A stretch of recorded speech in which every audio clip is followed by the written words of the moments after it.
Hei, minä olen Liisa Väisänen. Minä toimin teidän oppaananne Vatikaanissa ja Vatikaanissa sijaitsevassa Sixtiiniläiskappelissa.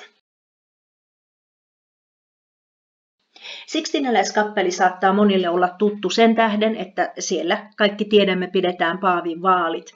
Paavin vaaliin saavat osallistua tai siinä saavat äänestää kaikki ne kardinaalit, jotka eivät ole vielä 80 vuotta täyttäneitä. Kardinaalisanana tulee sanasta cardus. Saatatte muistaa sen Rooman antiikin historiasta. Puhuttiin pääteistä antiikin Rooman kaupungeissa, Maximus ja Cardus.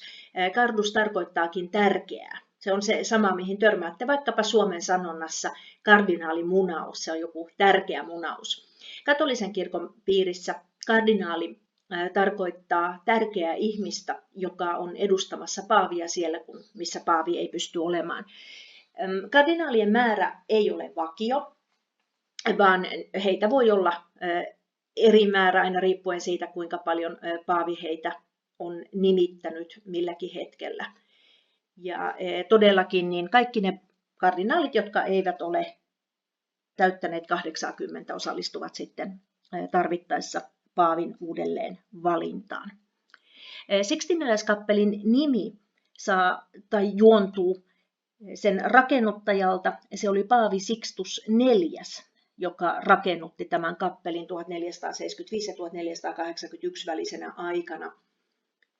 Tässä on aikaisemmin ollut jonkunlainen kappeli sitäkin ennen, mutta tämä oli sitten tämän suuren kappelin rakennustyöt, jotka Paavi laittoi alulle niin, että sitä kutsutaan.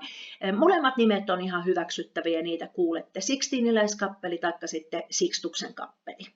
Molemmat ovat vakiintuneita.